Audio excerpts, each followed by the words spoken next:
Olá, mentes analíticas! O papo da vez é com Luigi Greco, Business Intelligence Analyst 3 no Bradesco.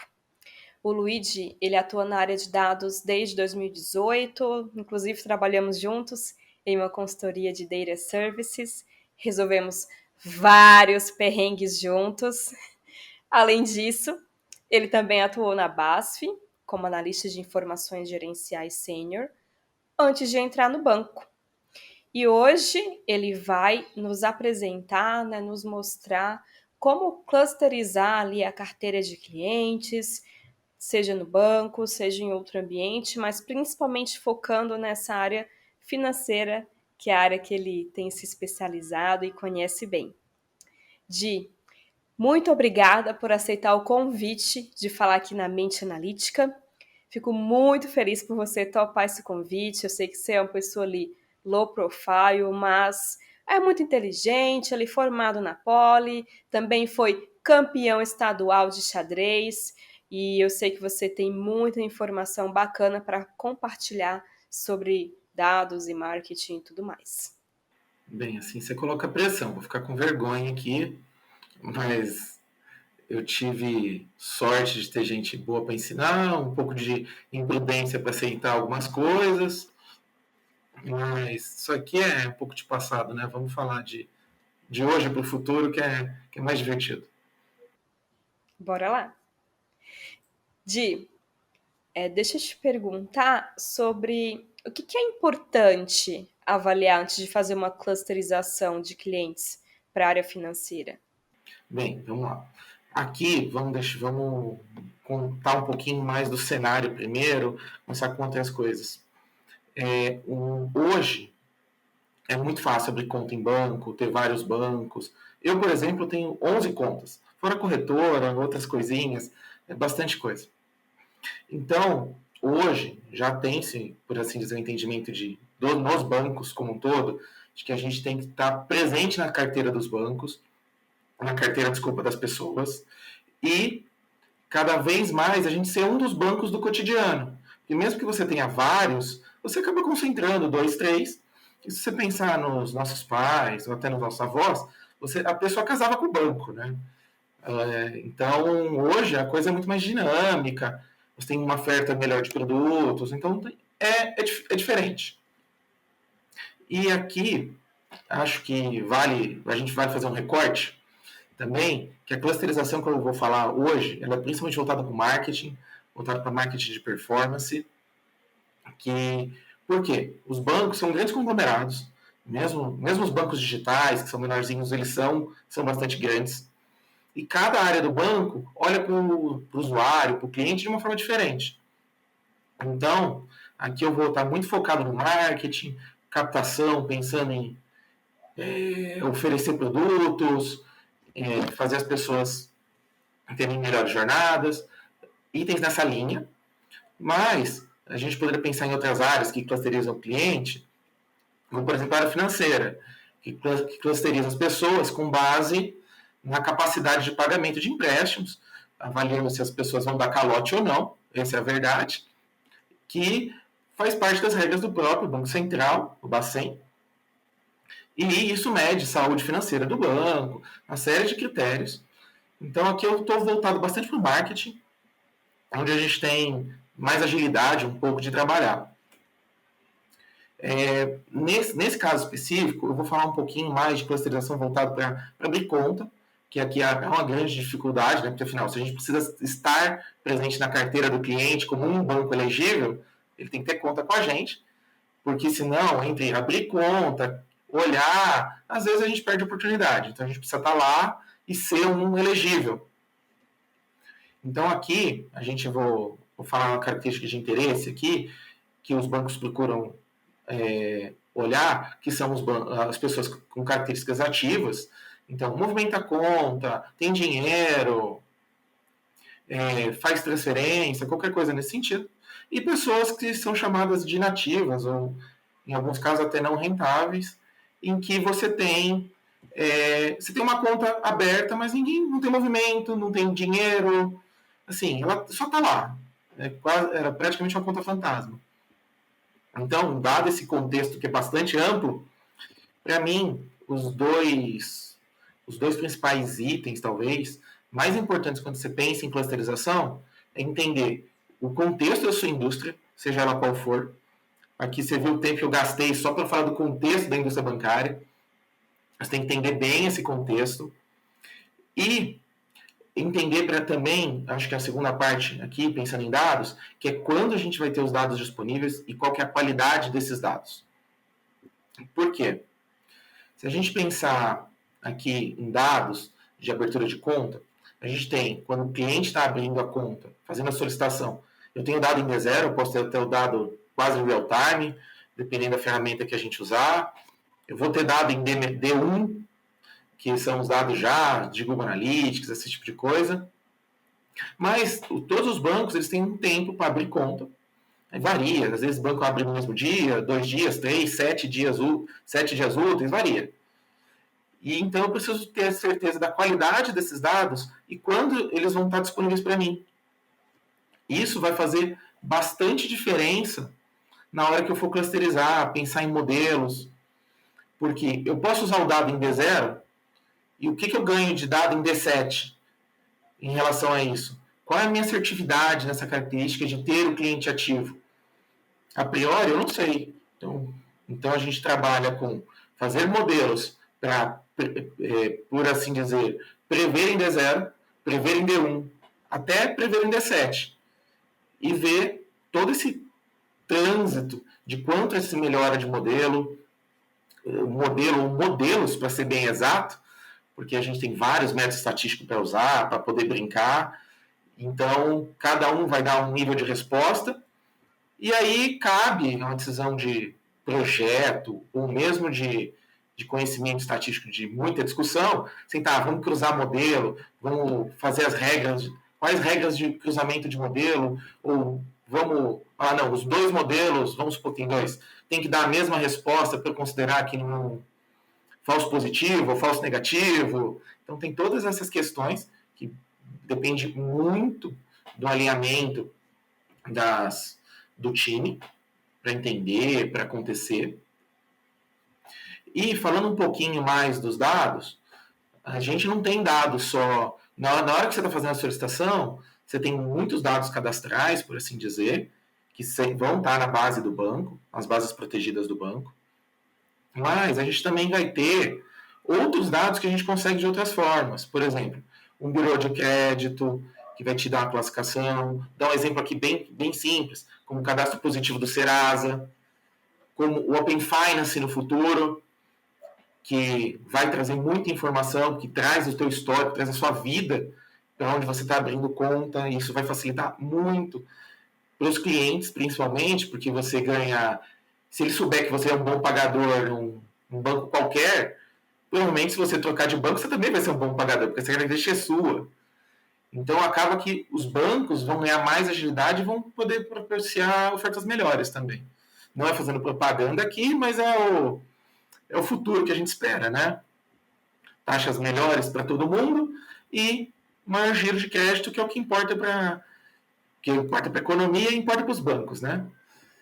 Mas, voltando um pouquinho, essa qualidade de dados, ver se eles estão tratados, se eles não estão, tudo isso vai pesar também para esse modelo, para essas características. E tem características que a gente pode pegar da própria jornada.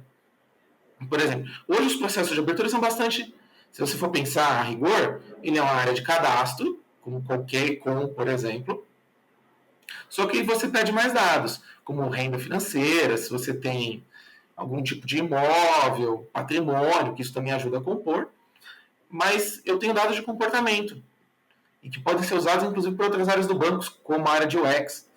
Imagina o seguinte, na área que você está abrindo conta, nessa hora, você tem, por exemplo, subida de documentos, como foto, ou algum tipo de comprovante bancário, que alguns bancos já estão deixando de pedir. E imagina que você demorou, sei lá, 5 minutos para subir um documento. Isso está errado.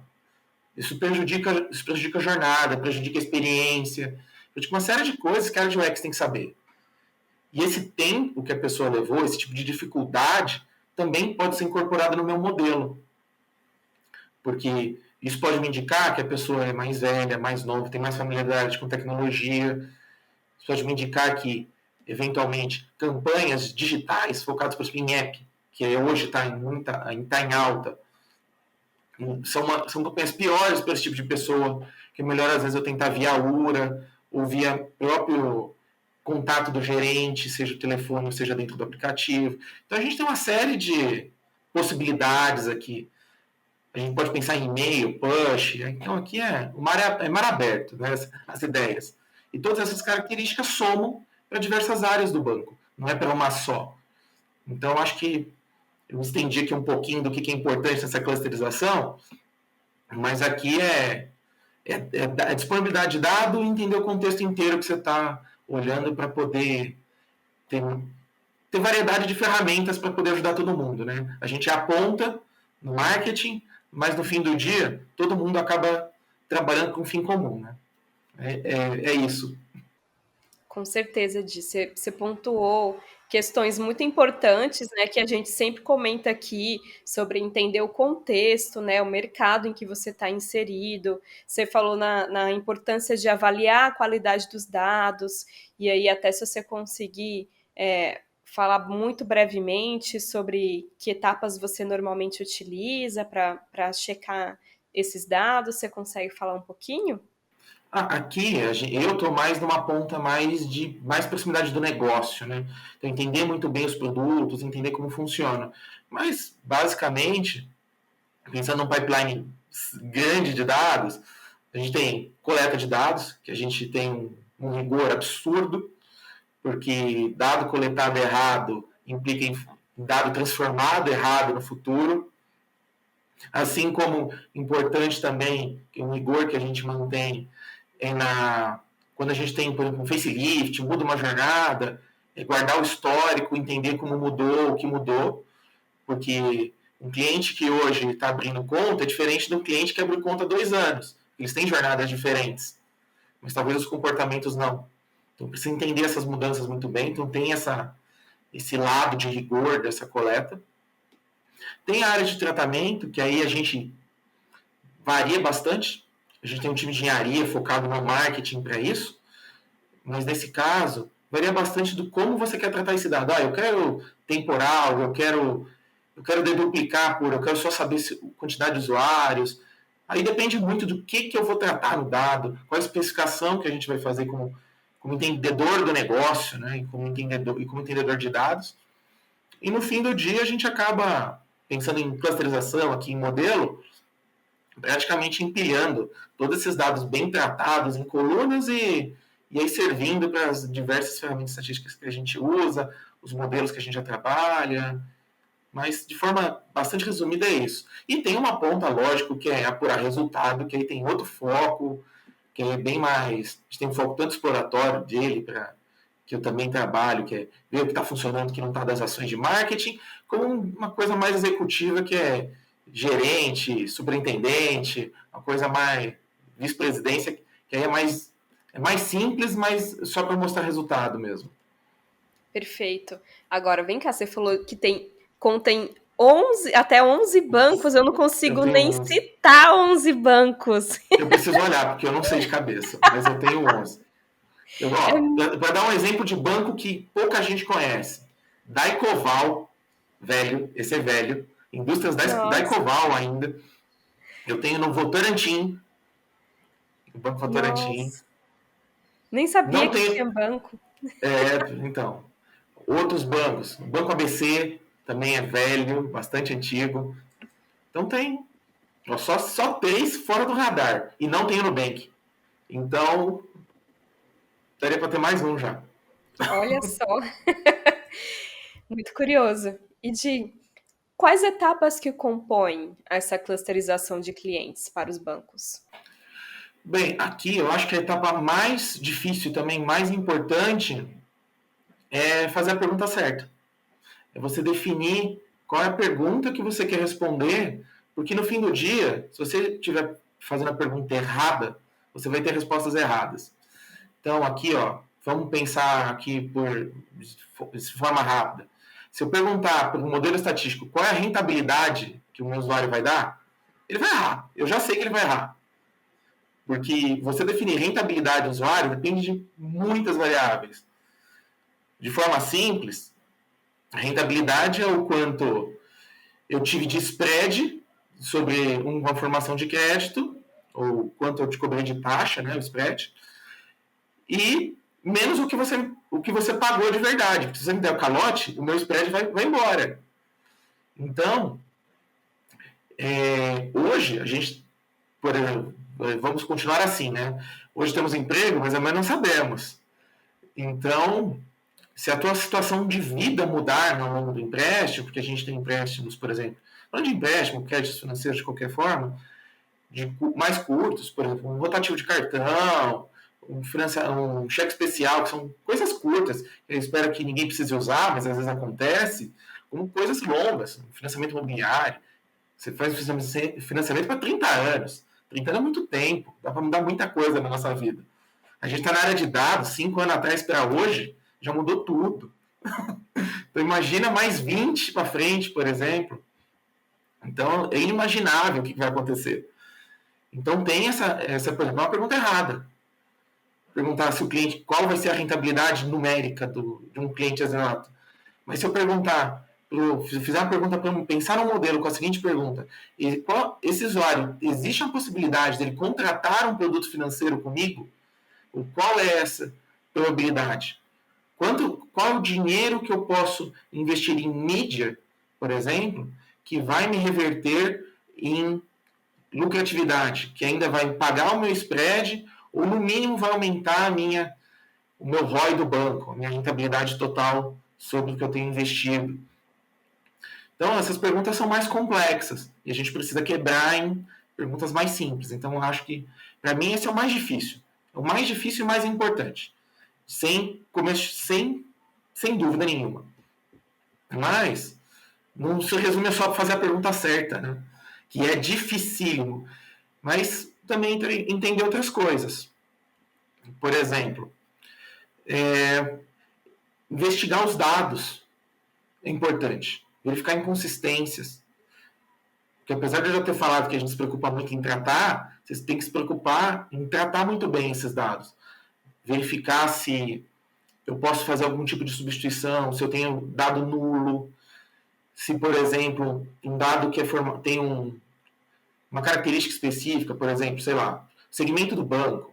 Que você tem, sei lá, eu vou chutar aqui alguns bancos, Prime, Van Gogh, Personalité, vários nomes. Será que eu classificar esse tipo de usuário com um número, né, mais simples? Não vai ser mais fácil para o modelo tratar essa variável? Ganho tempo, agilidade. Então, esse tipo de pergunta é importante. Deixa eu pensar um pouquinho.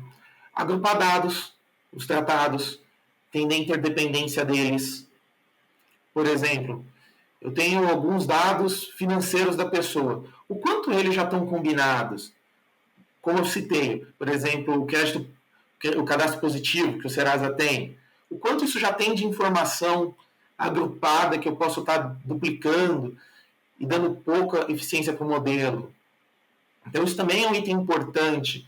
Então, como você agrupa esses dados, entender interdependências, olhar para os dados com análise crítica, e não só, vamos colocar um mundo de dados aqui, vamos colocar 50 mil colunas de variáveis e o modelo que se vire. Não.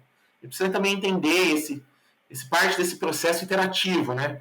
Que é testar, ver que está errado, que vai dar errado, começar de novo, ver se eu, tirando uma variável, melhora o meu modelo ou pior, entender o porquê que isso acontece. É um trabalho extensivo aqui. E não tem muito... não tem receita de bolo. Cada processo, cada indústria vai ter o seu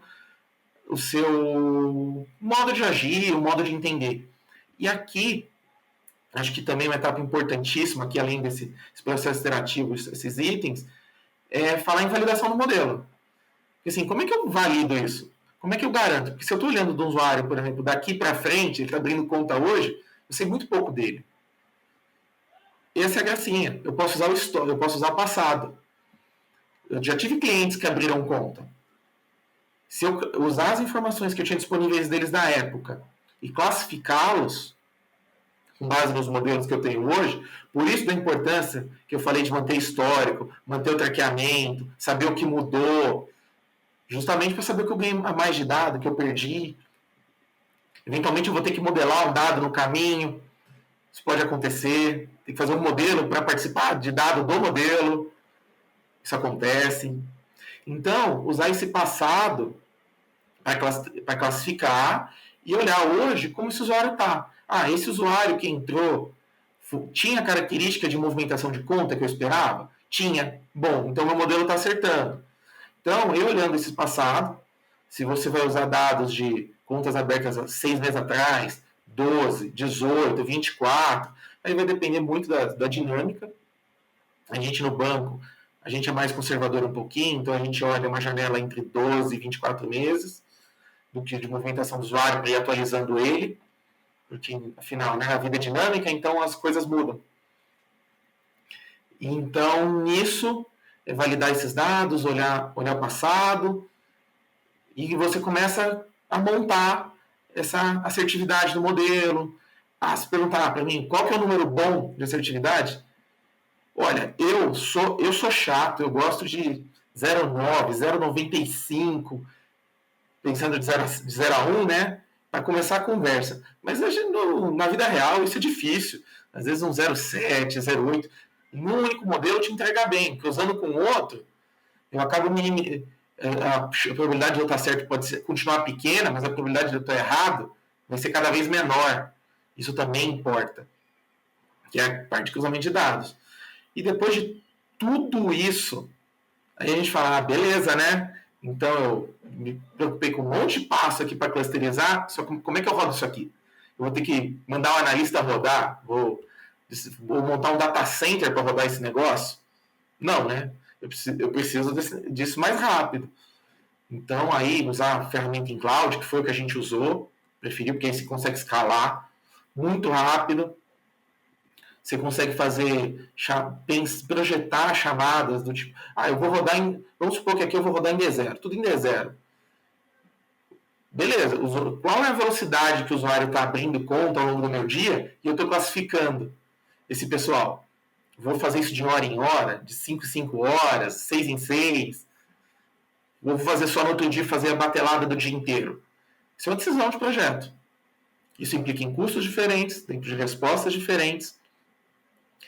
E aqui já falando um pouquinho desse tempo de resposta, dando uma pincelada do que certamente a Liana vai me perguntar em alguma hora,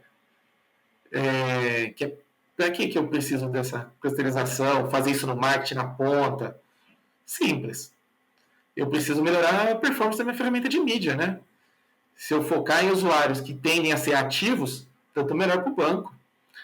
Logicamente, estamos aceitando todo mundo, mas as pessoas que são ativas têm um interesse, a gente tem um interesse maior, porque são focos diferentes. Uma eu vou tentar trazer a pessoa para movimentar, e a outra eu já não preciso fazer esse investimento de capital.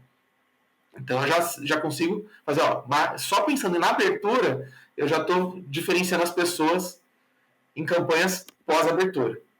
Então tem todo esse trama que tem depois. Por isso, entender a indústria, entender muito bem o teu negócio e entender o que dá para fazer. Então, acho que aqui eu me estendi um pouquinho dessas etapas, mas acho que deixei bastante claro todo o processo. Di, ficou muito claro, sim, a sua perspectiva sobre as etapas da clusterização que são necessárias serem feitas. E eu queria só ressaltar um ponto, né, que é muito importante que você comentou sobre a escalabilidade de cloud, né, e o quão mais ágil ele passa a ser justamente porque você consegue configurar as necessidades que você tem naquela hora desde o modelo, né? Então, à medida que você vai alcançando os resultados, você consegue ajustar melhor a infraestrutura que você necessita de uma forma ali que você não conseguiria de uma forma tão ágil num data center, né? Num on-premise, por exemplo. Mas muito bom.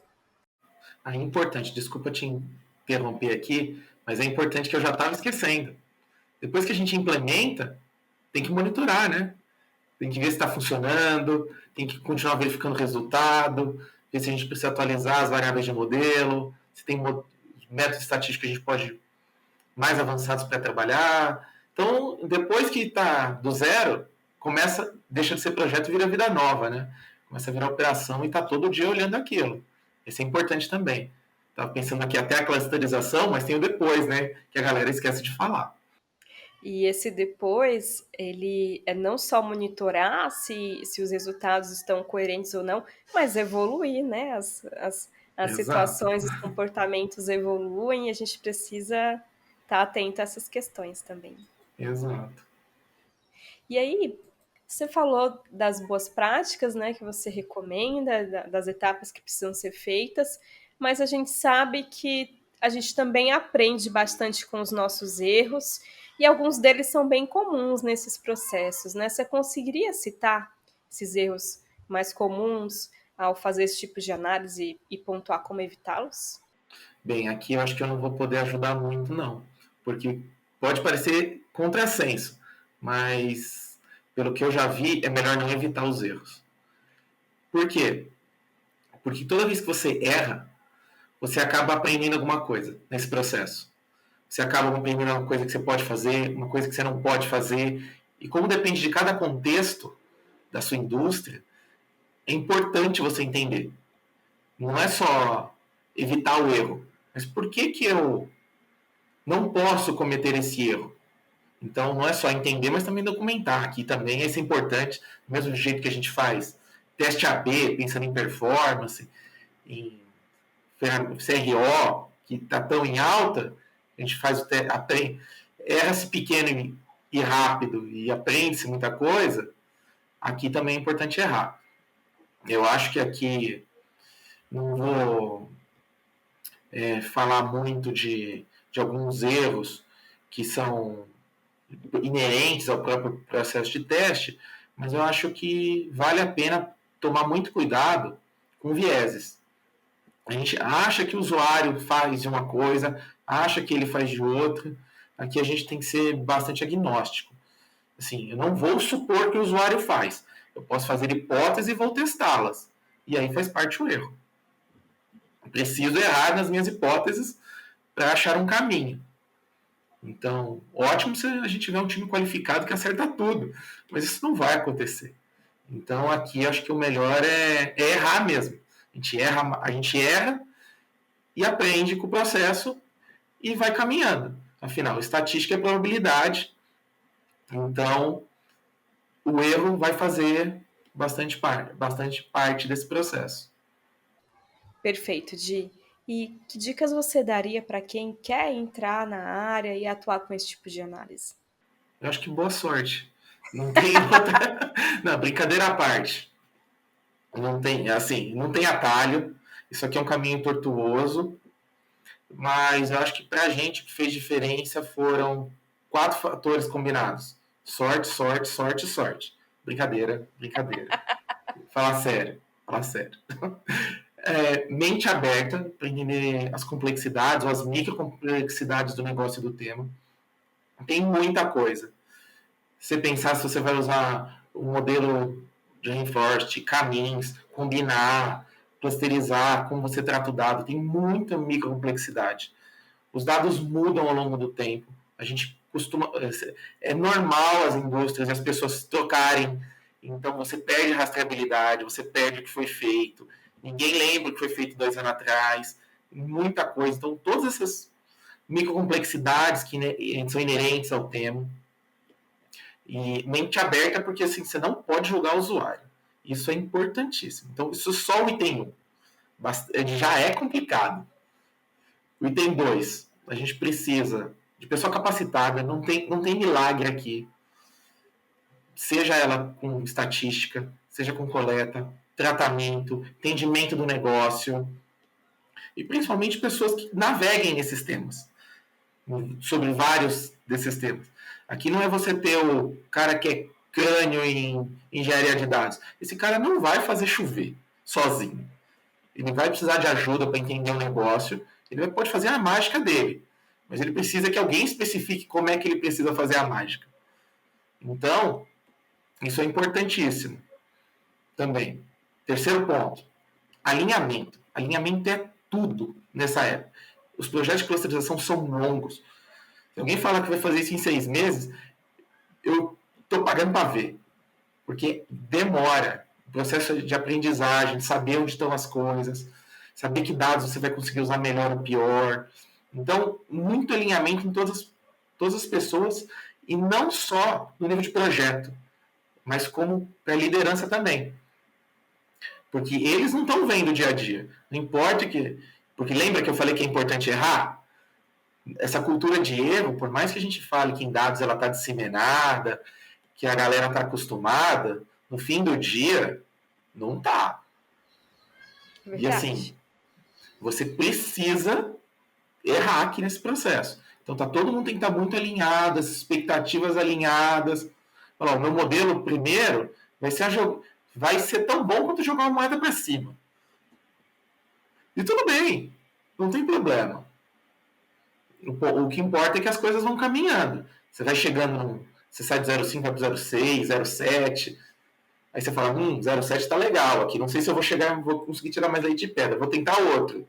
Aí você vai mais, sei lá, mais 0,7. Você tem 2 falando que dá 0,7, você já tá falando, opa, se eu pensar que eu tô errando, né, o 0,3 está errando, os 2 errando ao mesmo tempo, é só 0,09. Já está melhorando bastante. Então quer dizer que eu posso estar num modelo que já está próximo do 0,91.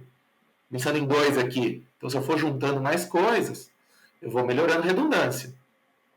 E quarto, acho que aqui eu já falei, já embuti no resto, mas é pessoa sem medo de errar e com vontade de fazer dar certo. Porque se você não tiver pessoas com essa vontade, que estejam com essa cascadura assim, de aguentar essas pancadas que a gente vai levar no processo, não tem conversa. Mas Não, são as pessoas poucas, hein? São poucas. Elas vão acabar saindo no meio do caminho e aí a coisa atrasa, começa de novo. Porque, né, à medida que você troca líder, troca especialista, começa de novo. O cara tem que entender tudo que aconteceu. E aí a cultura. E aí o que eu falei de errar faz parte. Já tem um monte de erro catalogado. Então a gente ganha velocidade nesse processo. A pessoa tá tudo catalogado. Então a pessoa vai lá, entende, aconteceu isso, essa situação. Vou modificar um pouquinho para ver se dá para testar de novo. E aí a gente entra nessa cultura quase de growth, que aí todo mundo gosta tanto. Então, isso já é um modelo só de clusterização. Mas é só tudo isso. Excelentes dicas e eu gostaria de acrescentar só mais uma, que é um livro muito bem recomendado para quem quer atuar na área de finanças e dados, desenvolvendo modelos, que é o livro Algoritmos de Destruição em Massa, que fala muito sobre os cuidados que a gente precisa desenvolver com relação aos vieses, com relação a alguns erros que são muito comuns e que a gente pode evitar se a gente tiver um pouco mais de consciência sobre eles. Então é isso, eu queria te agradecer imensamente por você topar fazer esse papo. Tenho certeza que a galera que quer trabalhar na área vai estar muito mais afiada para desenvolver clusterização de clientes a partir de agora. E eu te espero no próximo papo para a gente falar aí sobre um assunto de tantos outros que você conhece. Tá bom, pode deixar. Obrigadão. E se quiser deixar o meu LinkedIn para o pessoal, pode deixar. Eu prometo que eu respondo o mais rápido que eu puder. A Helena sabe como é que funciona. Sim. Eu posso demorar, mas eu respondo. Então, é isso. Então é isso, gente. Se você chegou até aqui, curte o vídeo, compartilha com quem também pode se interessar pelo tema e até uma próxima. Tchau, tchau!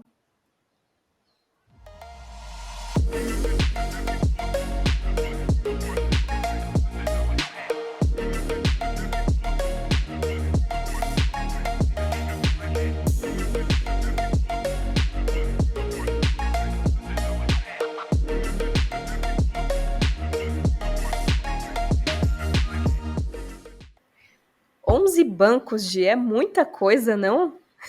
Como você deixa tudo isso ativo? Não são todos ativos, né? Ó, 1, 2, 3, 4, 5, 6, 7, 8, cadê? 8, 9, 10, 11. É isso mesmo, são 11 bancos. Nossa, eu imagino a quantidade de taxa que você não deve pagar todo dia. Socorro, zero. Eu preciso dessas dicas, hein? Eu acho que eu tô pagando muito à toa.